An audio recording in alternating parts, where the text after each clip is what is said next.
We'll find our basic posture. Looking the head back a little bit. Bending forward a little bit from the hips to counterbalance. Softening the knees. Feel the crown of the head rising up. The crown being just a little to the rear. Sinking the base of the spine down, letting the tailbone drop under the body. Then the lower back gently. Back start to open, spread.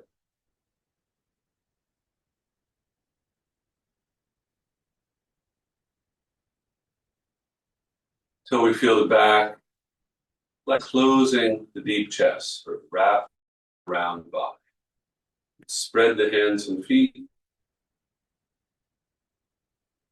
Feel them both lightly cupped around the center of the palm, the sole of the foot. And then a few more refinements. Let the tip of the tongue just rise naturally to the roof of the mouth. And that relax the throat, create a little space inside. And as the tailbone drops under the body, we can think of the tip tailbone lifting a little bit. Very gently activating the pelvic floor, giving me a little bit more support. I might even feel up through the inner legs, up through the deep abdomen. We're going to rock the weight forward and back, maintaining that posture. Maintaining that little bit of forward bend from the hips, keeping the spine long and relaxed. About 30% of the weight. Feel how the feet spread out forward, and as I sit back, they grasp the floor. Not just the toes, whole foot. Try to let that happen very lightly and spontaneously. Feel that action not just in the foot, but up through the ankle into the lower leg. Pause in the middle, and then we'll shift side to side. Take about 70% of the weight. Softening, sinking the hips as much as possible. Relaxing, especially through the outside of the hip. Giving a little more attention to the lighter leg than the heavier one. And release down through the hip, through the foot, into the floor. And then circle.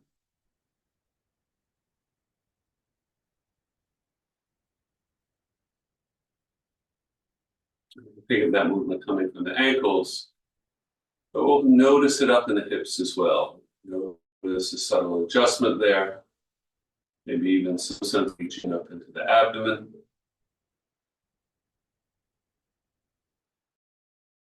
Pause. Reverse.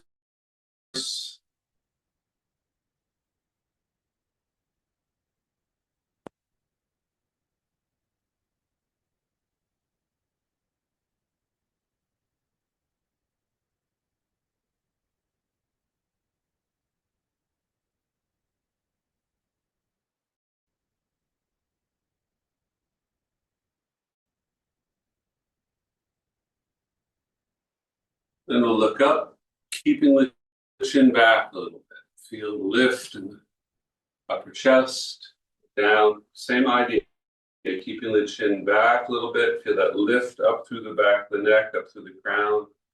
Feel it reaching down onto the upper back. And feel how the lower body stays stable, still sinking the weight, and that stabilizes the position of the hips and the legs. But we can feel that light stretch reaching down into the stable area. So outwardly, we just see the upper body moving.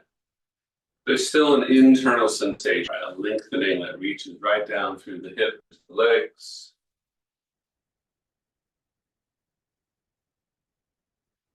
Continuous sense of sinking the weight, grounding the feet. And ideally also of relaxing the breath down. That basic posture does that for us. So the breath feels naturally a little concentrated or emphasized in the abdomen. quality of the breath in the chest feels more light. Side bending. And again, sink the opposite shoulder down to the opposite hip through that leg. Let that whole side of the body open and release.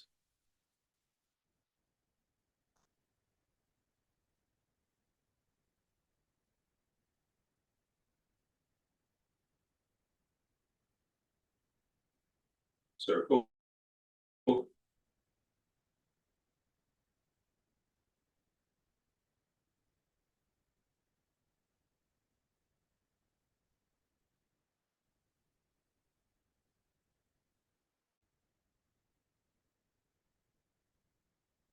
And reverse.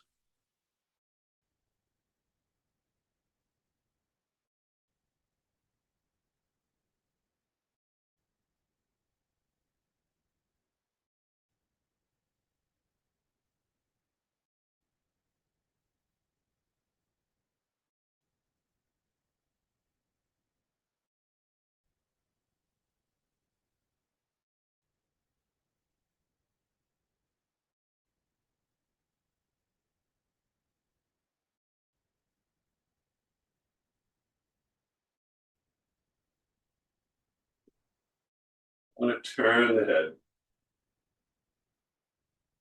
Gradually let that twist work its way down through the neck. Then the upper chest and back again.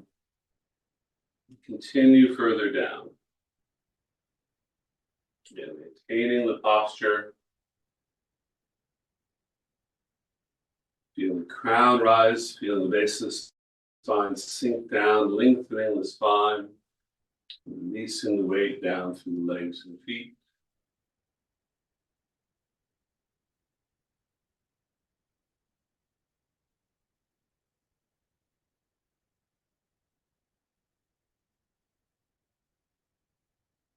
You should feel that twist down in the hips, and eventually down in the ankles as well. I'm going to turn out one foot, put the weight back, and just flex the ankle, add the wrists.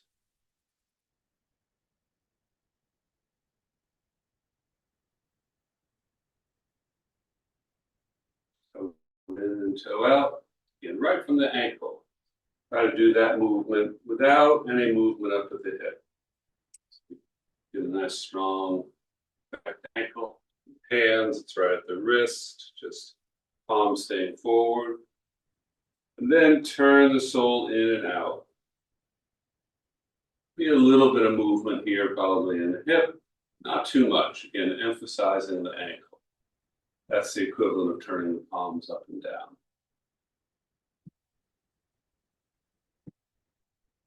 I can combine all those movements by making a circle with the knee, relaxing the hip.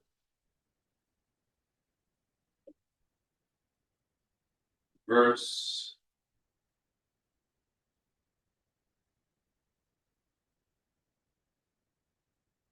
We'll change sides.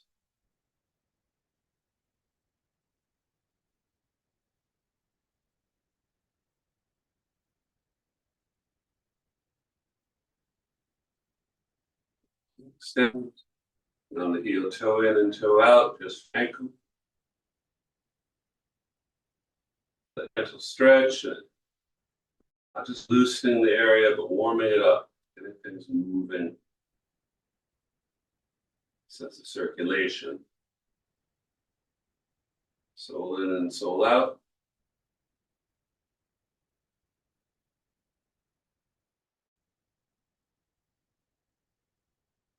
Circle the knee. Reverse.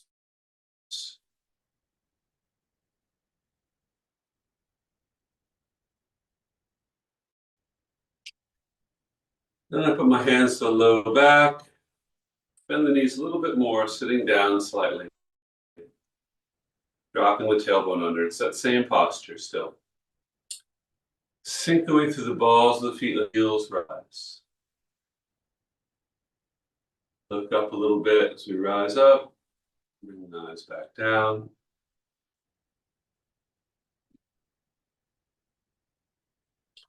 trying to soften the hips, let the weight sink.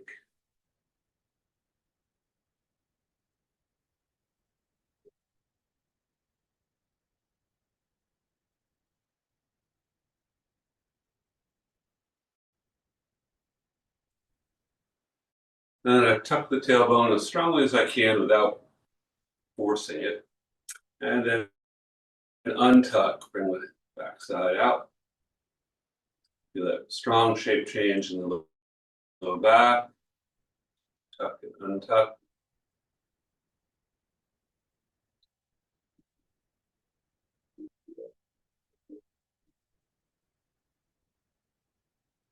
Then drop one hip toward the floor, stretch out that side of the waist, like the other hip's coming up a little bit.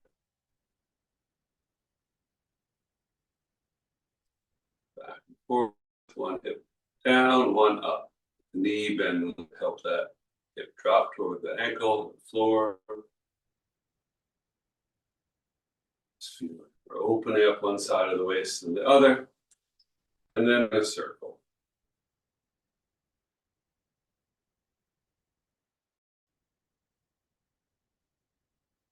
Reverse.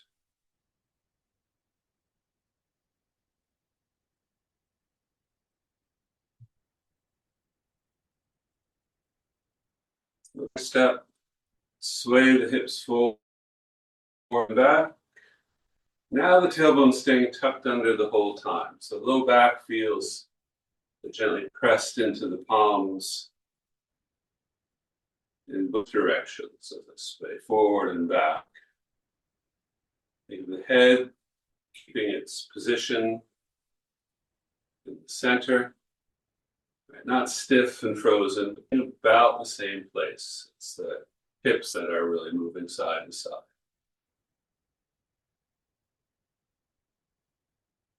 We might start to feel some exchange, some movement through the deep abdomen.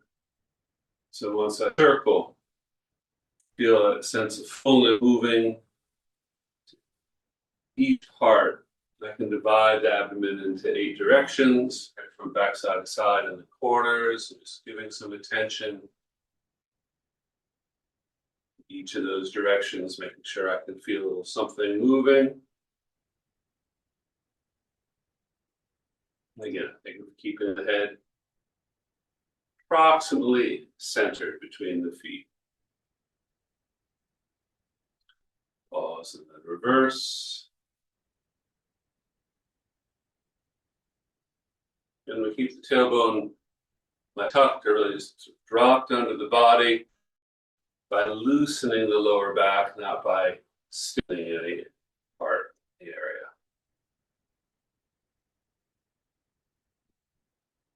The breath stays deep and relaxed. Feel the breathing. Each inhalation, a sense of gentle fullness in the abdomen. Nice and slow and even. And the weight shift side to side again, 70%. Bring our attention to releasing through the lighter leg. Keeping that leg a little stable. Keeping that rounded shape without any slackness, but not by holding something tight. I'm releasing the weight through the hip down the floor, feeling the foot planted. Gives me a sense of an arch formed by the 2 legs as if I'm sitting in the saddle.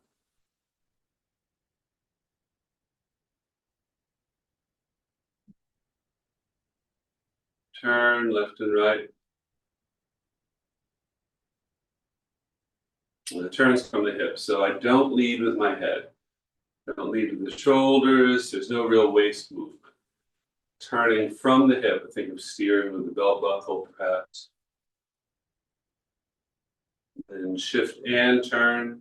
Makes it a little more challenging. Release the weight down through that back leg.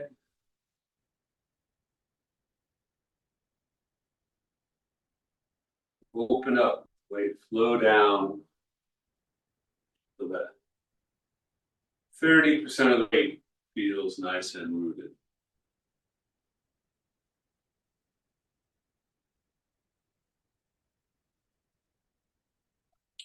reverse.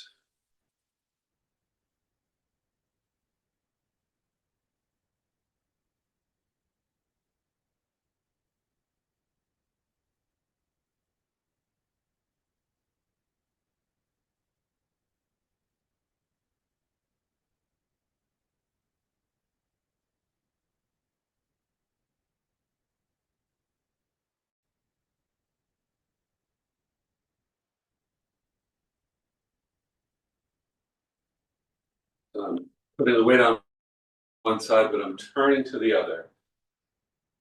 Again, really requires quite a bit of loosening in the hip so that there's no twist in the knee. I feel both legs stable, the heavier and the lighter one. The tailbone drop under, feel that lengthening of the lower back, and maybe even a little sense of gentle fullness, stability of that area coming from the loosening. Strange idea. I'm going to turn out the toes on one foot and just go back to the basic weight shift. Stretching out that back leg, releasing that hip. And as I sit back, making sure the front leg doesn't straighten out all the way, keeping the knee a little bent.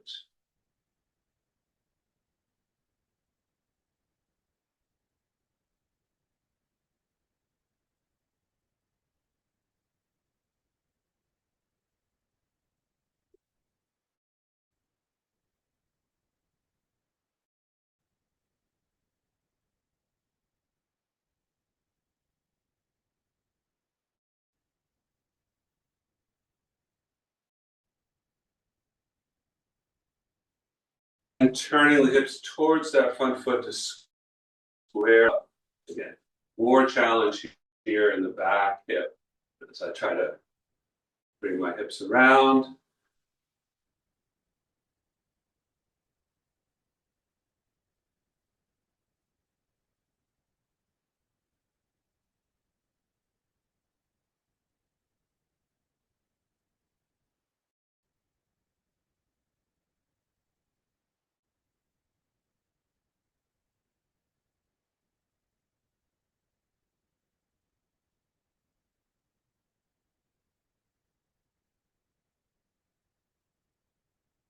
Sides.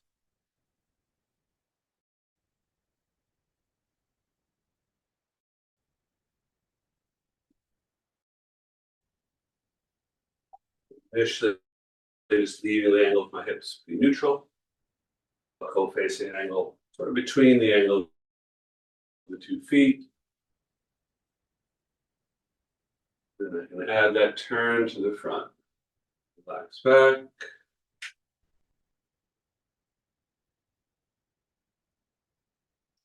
Make sure I keep the little toe and the heel planted in that back leg.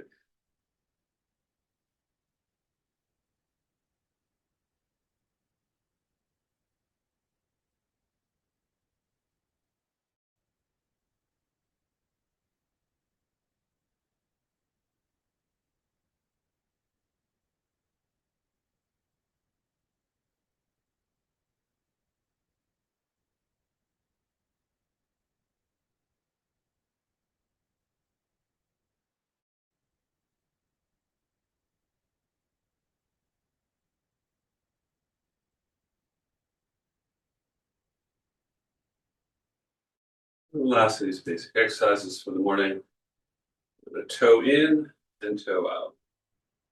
So when I'm toeing in, it feels like both hips are rotating in. When I'm toeing out, it feels like both hips are opening out. So my knee stays right over my toe, my hip stays right over my heel, and there's no twist in that leg. The more I can keep tailbone sinking under, lengthening lower back, the easier it's going to be to keep that back leg stable without being tense.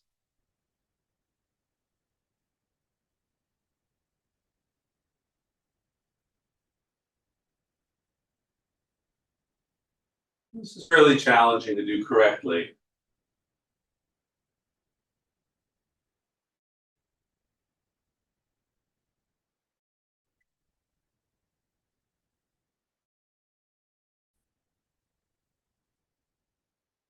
And then you often see this kind of movement done with the arms just swaying, which makes it considerably harder. As soon as the arms start to swing, we tend to sort of forget about that back leg and really noticing whether we're still keeping it stable. Right? As well as the momentum of the arms tend to make it even more likely it's going to get twisted up. Right, so sink the weight back a little bit, anchor that leg, make it stable, but without stiffness. As the arms swing, should always feel like my shoulder blades are sinking down into my back. So as the arm swings across the body, it's not pulling my shoulder forward and or up. The shoulder is sinking back down. So the arms are quite loose, but there's no slackness around the shoulder blade that lets the shoulder sort of wobble in place. So that's very similar about the hips and shoulders here. Okay? The hip shouldn't wobble, the shoulder shouldn't wobble forward. So while we're always searching for this sort of profound sense of looseness, release, it shouldn't be confused with any quality of slackness. It also helps just spread my palms a little bit, avoid slackness in the hands and fingers.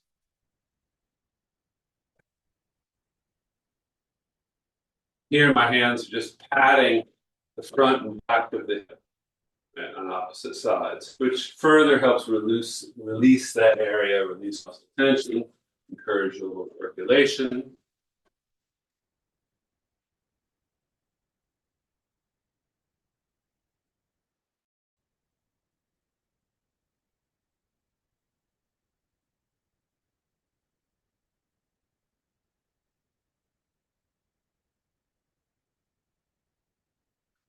And we can really consider all of these foundation exercises as part of Tai Chi walking.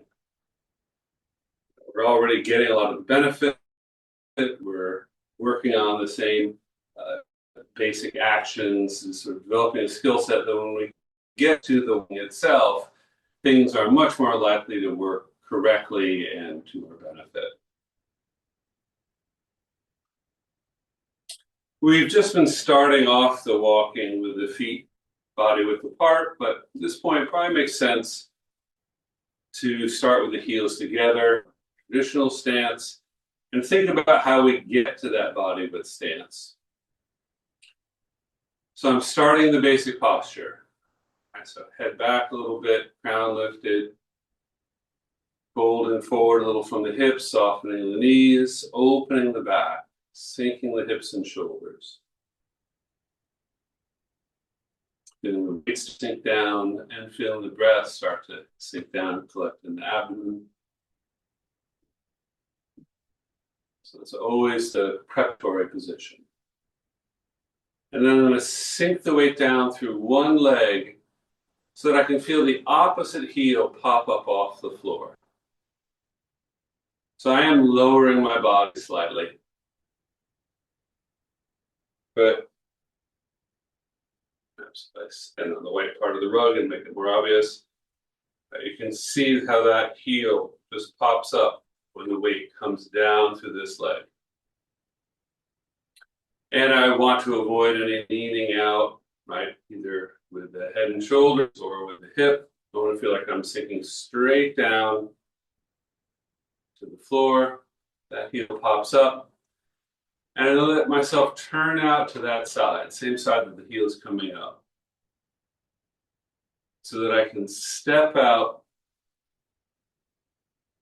Heels are going to be about hips width apart. And then I toe in as I bring the weight to the middle. Now I shift the weight a little bit to the leg that just toed in. Let my hips turn out a little bit towards the first foot that hasn't yet adjusted its position. And again, turning to the front, those toes now turn in. Now I'm facing straight forward. Feet are about hips width apart and parallel. And that should help sort of cement my posture. That's perhaps too stiff a word, but you know what I mean. So here's that hip opening movement. Just sinking down, heel comes up, hips open. You can see my belt buckle and my nose in one line turned out. These toes turned out. Turning back straight. Now these toes are straight to the side. Continue to shift the weight over. Now belt buckle and nose a little bit. The other side, more in line with those toes facing diagonally out. Turn to the front. So now my feet parallel. And I'd like to get my heels in one line. And so if you have something on the floor, tiles or floorboards or something, and you can sort of stand on something, right? It may not be visible on the camera, right? But there's an inside rectangle here on the, I can put my heels on that. And as I step out, if I'm on that line, right, when I step out, the heel is going to be on that line. Almost everybody notices initially that they step forward, right? So I end up with one. In relation to this direction facing the camera, I end up with one foot in front of the other, forward. To help correct that, I'm not going to just step straight out. I actually think that when I turn, it's going to allow my leg to step back a little bit behind me. So the movement is a little bit of an arc. And we talked about that in the basic walking already, that when I step up, there's a feeling of seeing the leg back and out a little bit. You might think initially, oh, that would make me step backwards. But really, it's actually going to just help you step even. Because of that tendency to step forward a little bit, it will correct that. If it's too big an arc, you can still end up stepping in front of yourself. You can still end up too forward. So it's a pretty small arc. Sink down, let the heel come up. Right? And that step happens as I make that little turn. So I don't really sink down and turn and then step. I sink down and I start to turn, and the step comes out of that little turning to the side.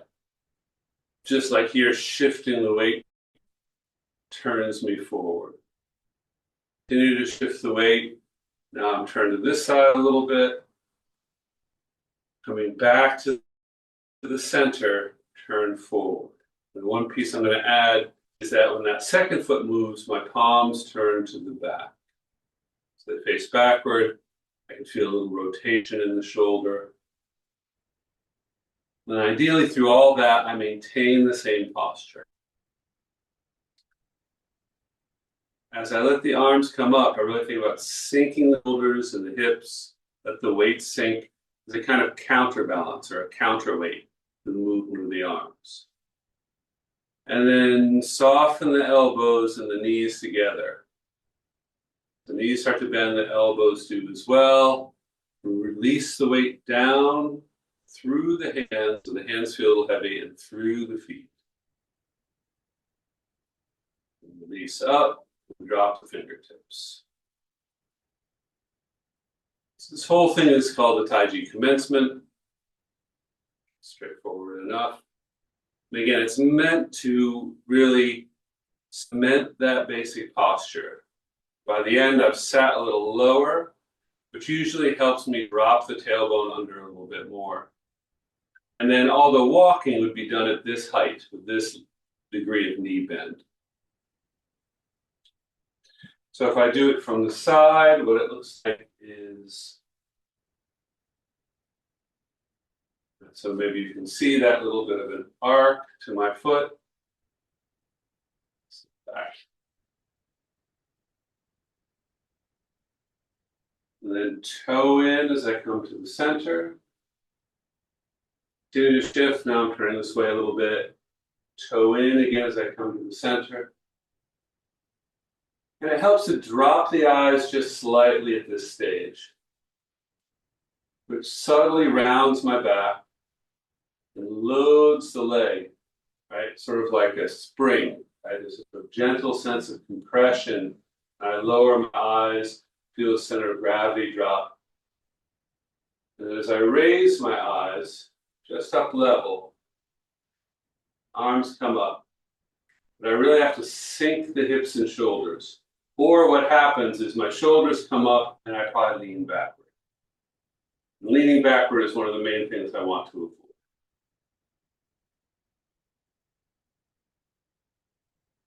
As the arms come up, I don't straighten my legs. So again, thinking of sinking the hips helps avoid that problem. Bend the elbows and the knees together and release the weight down to the hands and feet. You can see at the end, I'm sitting down just a little bit deeper. It feels like my hands, they rest on the floor, right? Or they rest on a surface, the tabletop.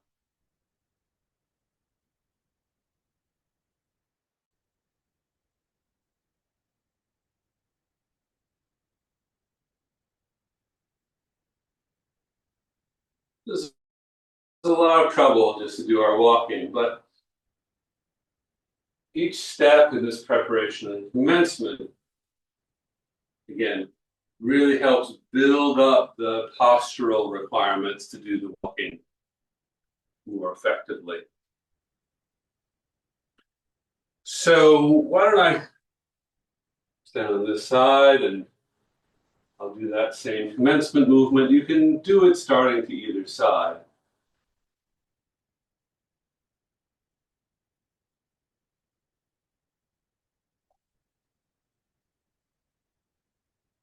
Then you can just do one repetition of the arm movement, or you can do 2 or 3, being quite common.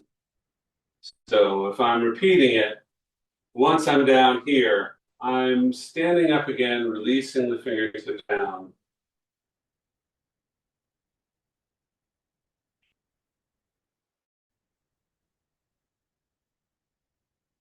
But if I'm not repeating that movement, I'm not going to stand back up. I'm just going to stay at this height.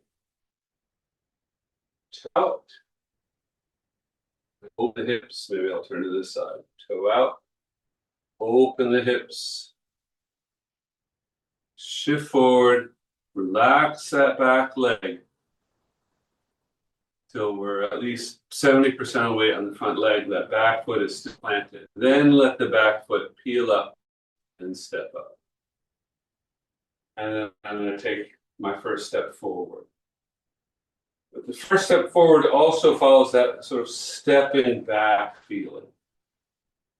The legs a little bit back behind me in a small arc. And that's what's going to help me keep hips width as I walk in this direction. Forward, step out.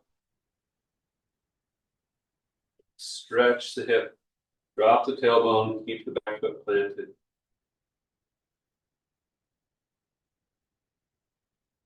Forward. Stretch out the hip.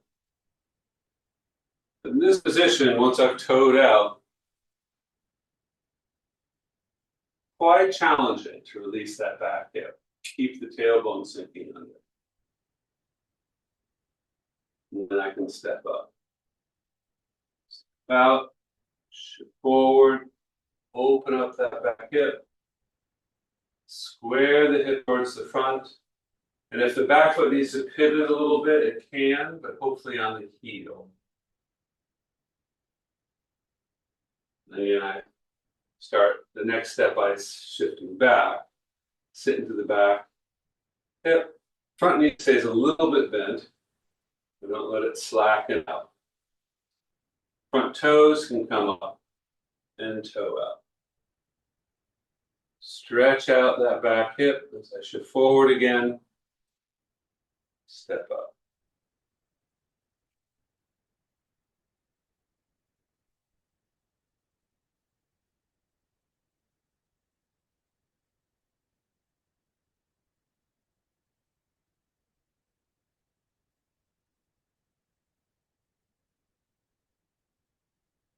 The simplest way to turn is actually to turn towards the back foot. Keep the weight on the front leg, but toe in turn back. Then bring in that, what was my back foot a moment ago, and step out again.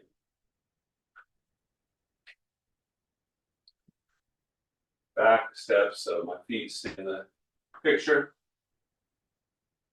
Open up the hips, right? External rotation in both hips. Then shift forward.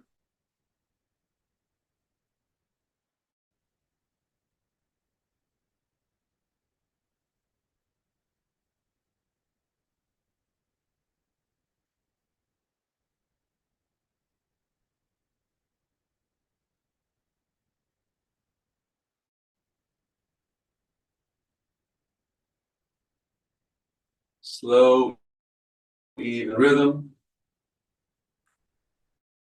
If I want to turn around, keep the weight on that front leg. Toe in as I turn back. Step in and step back.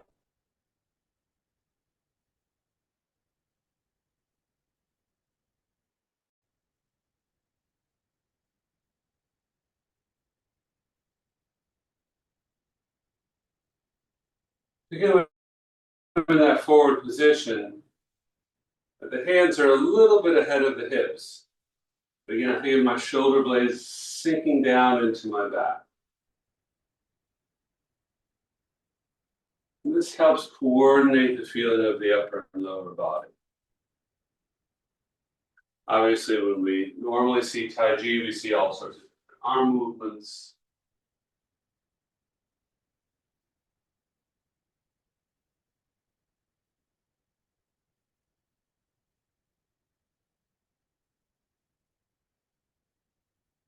Go in, bring in that back foot, step out again, that comes the front foot. Open up the hips.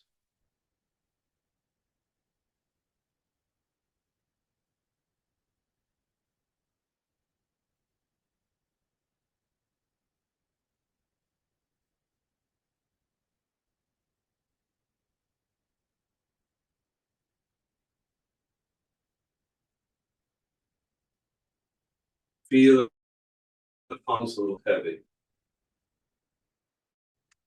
Down through the arms.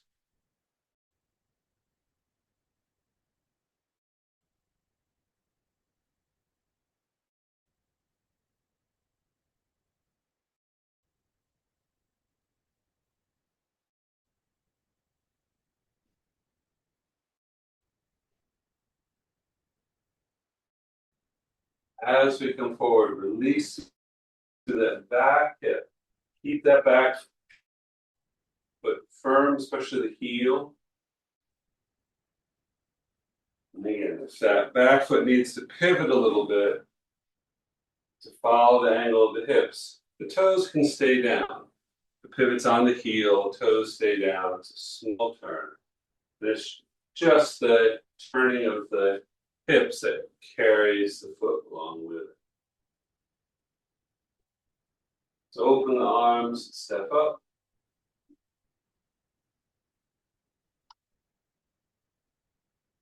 Tap the legs. And sink the weight through one leg, lift the other.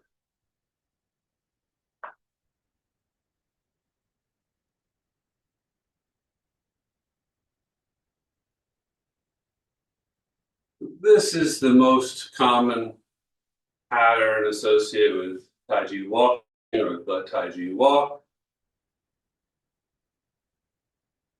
There are others too where we end up right on the rear leg each time. We might look at those.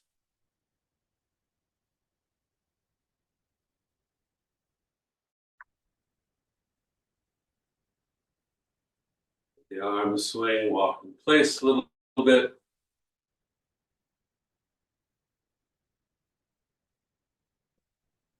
Feel not so much like I'm trying to yank my leg up, but that sinking down through one side lifts the other.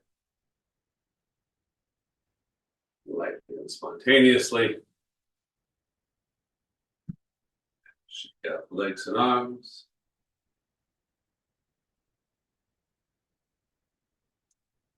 Thank you.